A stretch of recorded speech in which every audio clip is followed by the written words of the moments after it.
윤창중 칼럼스랑 TV, 윤칼세 TV는 어떤 스폰서도 없이 국민과 해외 동포 여러분의 자발적 구독료와 도서 구입에 따른 이윤으로 힘들게 운영되고 있습니다. 여러분에게 6권의 책을 권유합니다. 3년간의 죽음보다도 더 고통스러웠던 그 기록을 담은 피정, 그리고 박근혜 대통령 탄핵을 기록한 2017년 12월, 운명, 문재인 정권의 피비린내 나는 정치 보복을 상세히 기록한 칼춤과 부활,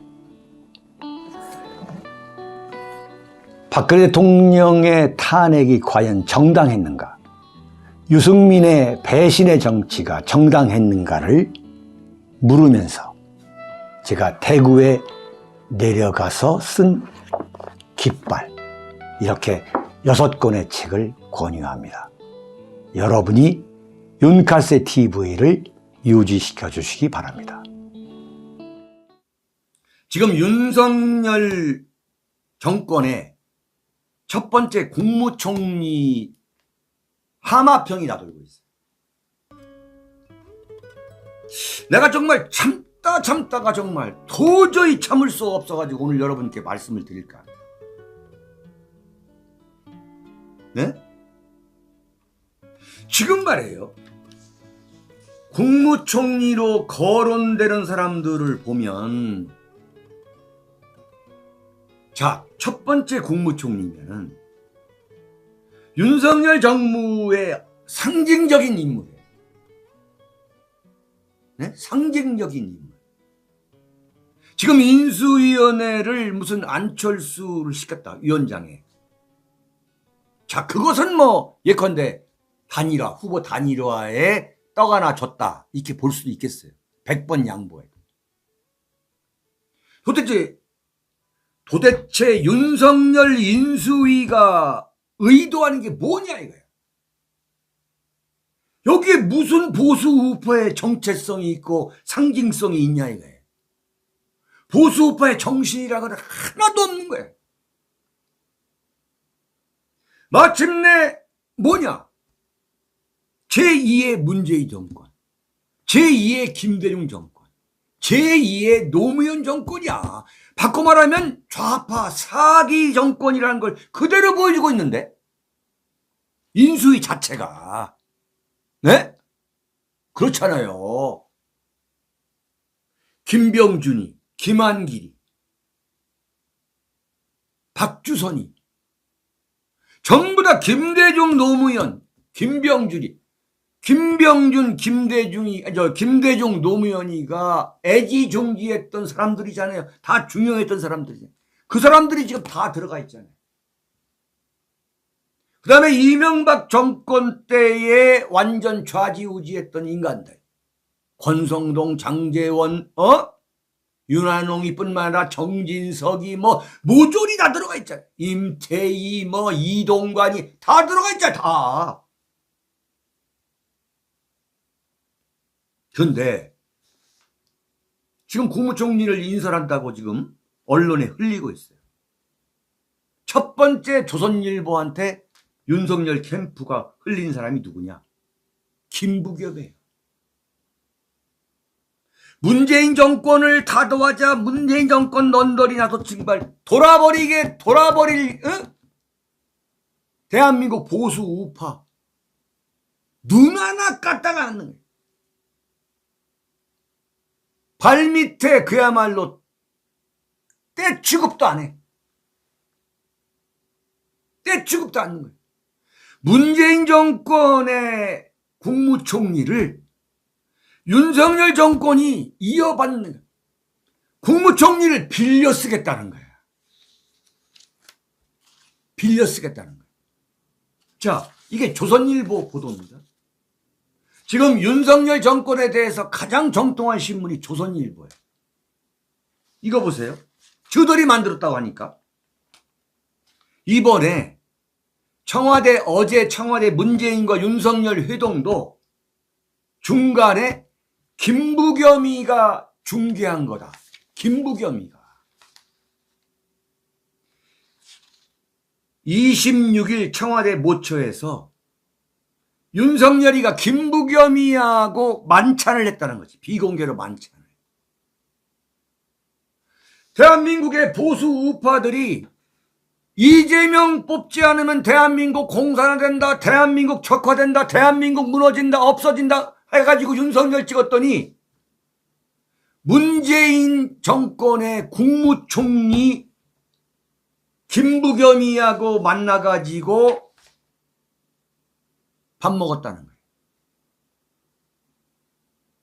그래가지고 첫 번째가 누구냐? 김부겸이가 국무총리 해주길 바란다는 거예요. 그 이유가 뭐냐? 윤석열과 김부겸이가 서울대 선배로 학창시절부터 친분이 있었다는 거지. 김부겸이가 서울대 이른바 운동권의 중추적인 1987년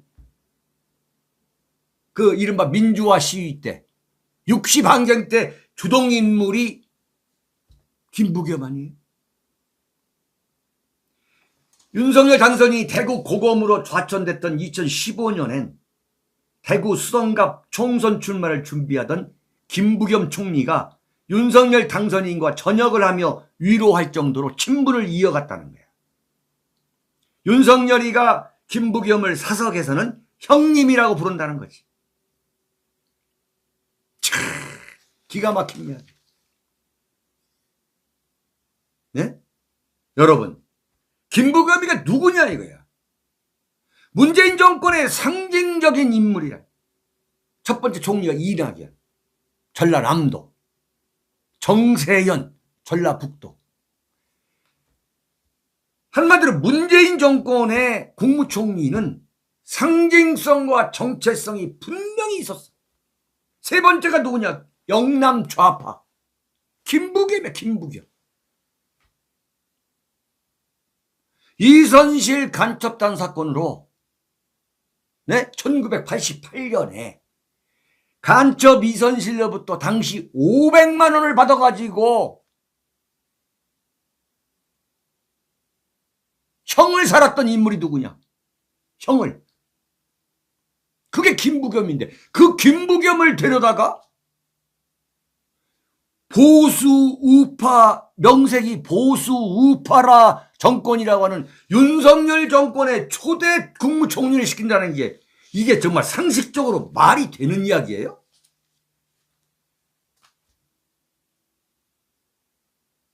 네? 이게 조선일보 보도야. 총리 연임 논의했나. 참 기가 막힌 이야기다.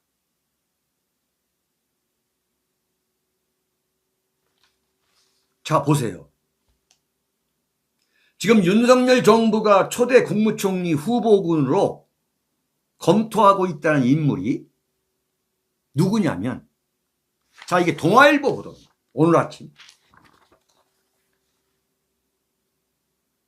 김대중 정부에서 대통령 경제수석을 했고, 노무현 정부 때 국무총리를 했고, 이명박 정부 때 주미 대사를 한 한덕수 씨를 시킨. 한덕수. 나이가 73이야.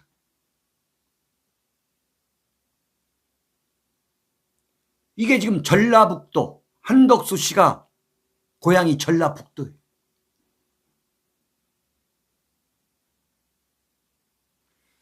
이건 윤석열 정권의 정체성을 그대로 얘기해 주는 거야. 정말 이건 마음에 드는 케이스야. 김대중 정부의 청와대 경제수석, 노무현 정부 국무총리, 이명박 정부의 주미대사. 노무현 정권 때의 국무총리였던 한덕수를 이명박 보수 정권이라는 사람들이 초대 주미 대사를 시켰어. 이게 처음부터 말이 안 되는 이야기야. 그러다가 완전히 이 미국산 소고기 수입했다고 해가지고 벌떼처럼 광화문 촛불 집회 일어나니까 청와대 뒷산에 올라가서 아침 이슬 들었다고 사과하다가 그냥 중도 실용주의로 포기하고, 지금 저 부산시장 하고 있는 이 박형준 홍보기획관 중도 실용주의 한다고 그냥 만세부로 끝난 거예요. 한덕수가 그 다음에 두 번째고, 세 번째가 김한길이야. 차, 김대중 정권 때 청와대 수석, 네? 인수위원회 대변인,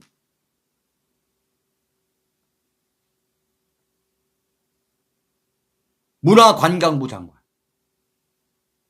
지금 뭐 하자는 거예요, 지금? 대한노인회장 뽑는 거야, 지금? 후보 명단을 보면 이거 완전 대한노인회장이야. 그 다음에 노무현 정권 때 정보통신부 장관을 했던 진대재를 지금 국무총리를 시킨다니까, 진대재.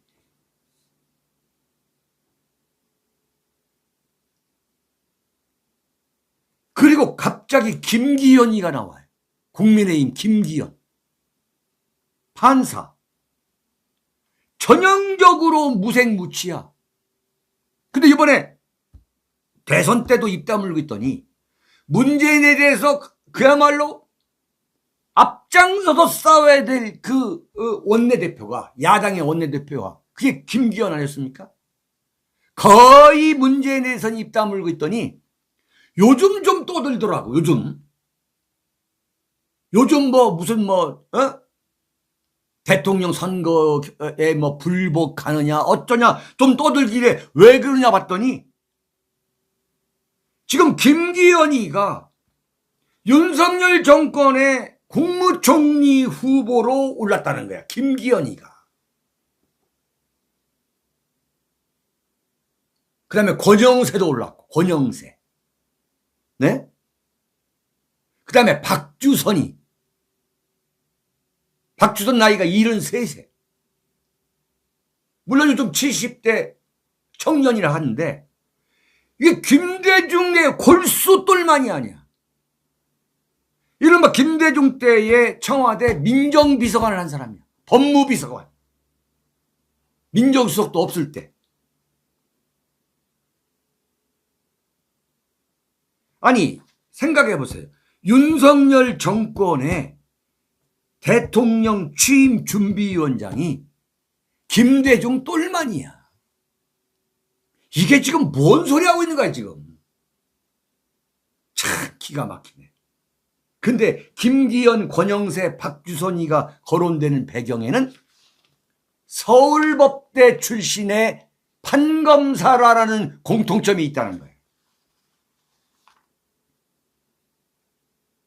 참 정말 기가 막힌 얘기다. 기가 막힌 얘기. 이게 무슨 대한노인회장 뽑는 거야. 완전히 이건 무슨 그야말로 김대중, 노무현, 문재인 정권에서 중용했던 인물을 재활용하는 재활용 정권이야. 재활용 정권. 김대중, 노무현, 문재인, 김노문 재활용 정권이야. 정말 어이가 없다. 어이가 없어. 네? 이거 정말 어떻게 해야 되나, 이거 정말.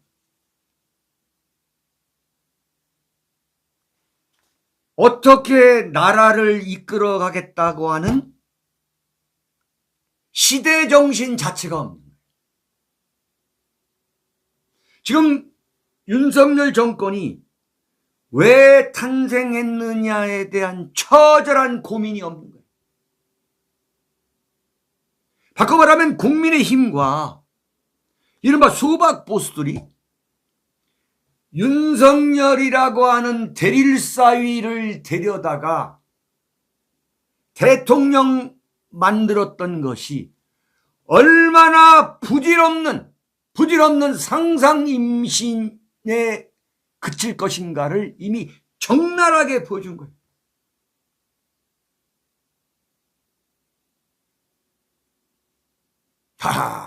이게 정말 국가위기예요. 대통령을 잘못 뽑은 데 따른 국가위기. 문재인을 잘못 뽑아가지고 5년 내내 이른바 국가위기, 국가적 존립의 위기를 우리가 겪었는데 문재인보다 더 거칠고 더 불안하고 더 즉흥적이고 더 졸속적이고 그런 정권이라고 나는 단언해.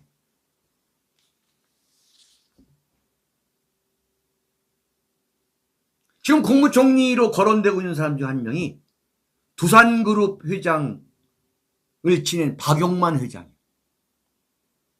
아니 웬 갑자기 또 기업인이 나와? 설명이 안 되는가 설명이. 윤석열 쪽에서는 이제 뭐라고 얘기할 것 같으냐면 민주당이 협조를 안 해줄 것이다. 네? 국무총리 인준을 안 해줄 것이다. 그런 이야기를 하고 있어요. 아니 김한길을 시키면은 민주당이 국무총리 인준을 국회에서 해둘 거라고 봐요? 김한길을 시키면? 민주당의 배신자가 김한길이고 민주당의 배신자가 박주선인데 김한길, 박주선을 국무총리로 후보자로 국회에 올린다고 해서 민주당에서 방망이를 쳐줄 거냐 이거야. 찬성표를 던져줄 거냐 이거야. 진대제를 시킨다고 해서 시켜준다? 박용만은 왜 시켜줘야 되는데? 말이 안 되는 이야기인 거야. 한마디로 국정 경험이 없는 삼류 아마추어 세력들의 그야말로 그 아주 질 낮은 상상에 불과한 거지. 김대중, 노무현, 이명박 정권의 3대 정권에서 승승장구했던 한덕수를 첫 번째 국무총리로 했다고 해서 더불어민주당에서 통과시켜준다? 네? 김병준을 박 대통령이 국무총리로 내적했을 때 그때 김병준이 통과시켜줬나? 어림없는 소리야. 어림없는 소리야. 야, 정말 이건 큰일 났어요. 네? 한마디로 뭐냐면 지금 하고 있는 인사의 흐름과 어제 청와대에 가가지고 윤석열이가 내가 청와대에만은 꼭 대통령 집무실만은 꼭 옮기고 싶다고 하는 그야말로 누구도 억누를 수 없는 그 오기. 근데 그 윤석열을 주변에서 누구도 누르지를 못하고 있어. 누구도 누르지. 대통령이 당선된 지 일주일도 되지 않아가지고 윤석열이가 작대기 들고 나와가지고 내가 봤더니 여기다. 내가 봤더니 여기다. 이명박보다도 더 거친 난폭한 이른바 벌거벗은 임금님이 된 거야. 참 이거 어떻게 하면 좋아? 이거 정말 어떻게 하면 좋아? 여기다가 지금 자기가 검찰 시절에 그 데리고 있던 검사들 다 데리고 왔어. 인수위로, 비서실에. 심지어 수사관까지도 비서실에 다 데리고 왔어. 아니 대통령 당선인 비서실에 검찰 수사관들이 왜 필요하냔 말이야. 여기가 사람 잡아다가 감옥 보내는데 지금 인수위에는 검사가 버글버글한 거야. 서울법대 나온 판검사, 검찰 출신들, 변호사 출신들, 교수 출신들.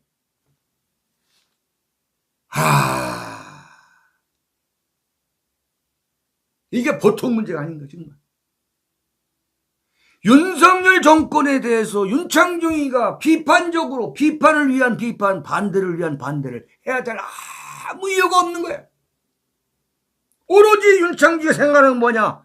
보수 우파, 이른바 국가 중심 세력이 제대로 국가를 운영해가지고 윤석열이에 대해서 우리가 정말로 도저히 내키지 않는 인물이었지만 어차피 대통령이 됐으니 잘해주기를 바라는 마음인 거야.